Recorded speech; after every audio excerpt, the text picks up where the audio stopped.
So it says here, you use the input val property as the ID attribute for your paragraph's element. Now you can target the paragraph elements with those IDs. Use the getElementById method to select the element with ID attribute with the value of the input val property as the current object.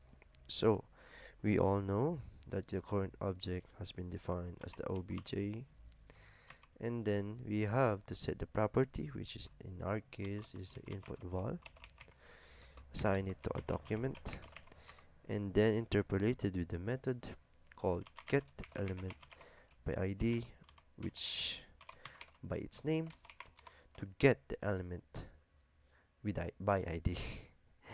And then we have to call the ID, which is this one, which has been defined earlier.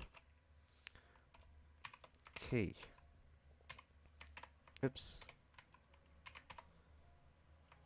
Oopsies. Ouch. Get element by ID. I think I'm getting it wrong. Oh, there it is.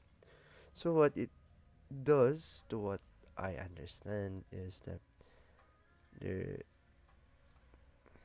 this is the original value object that input val and document get element by ID, and if it has been called by a callback function, this is the callback function, I think, and then it will replace this one will replace the current value.